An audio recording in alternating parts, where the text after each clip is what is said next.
Tatay ni kuya yan, hindi mo magets. Ha? Sino bang kuya ko? Ha? Sino yung kapatid mo?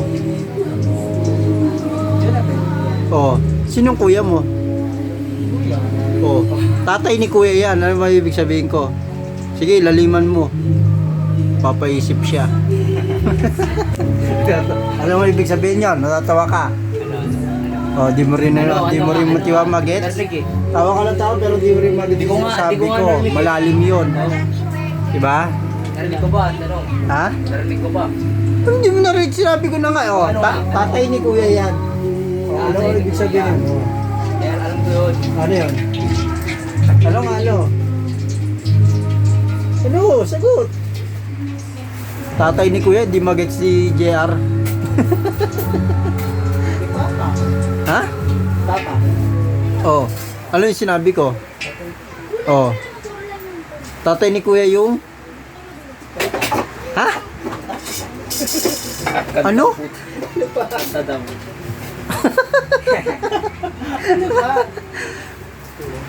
Goksbo, puta. Goksbo ka? Ikaw kay G, alam mo ano ibig sabihin ng sinabi kong tatay ni kuya yan? Ha? Ano ibig sabihin nun? Kung naintindihan mo ako. Hoy, sagutin mo na ako.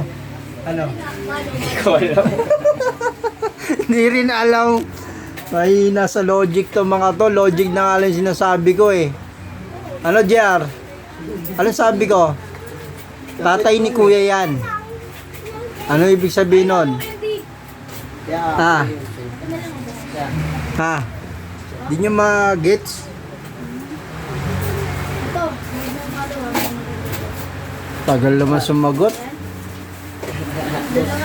Ikaw, tawa ka ng tawa pero di mo mag-gets. Dapat nag-gets mo na, tawa ka eh. Tatay ni kuya yan. Oh, sige nga. Hindi mag-gets. Logic na lang, hindi nyo mag-gets. Hindi ko nga gets kuya, promise. Oh, natural. Hindi mo talaga mag-gets kasi nabibingi ka sa sound eh. Ano may ibig sabihin ko?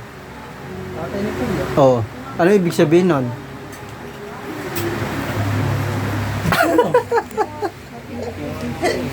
Hindi alam. Pag nagpatugtog si kuya mo, ano ibig sabihin nun? Oo, ito, lagyan suna.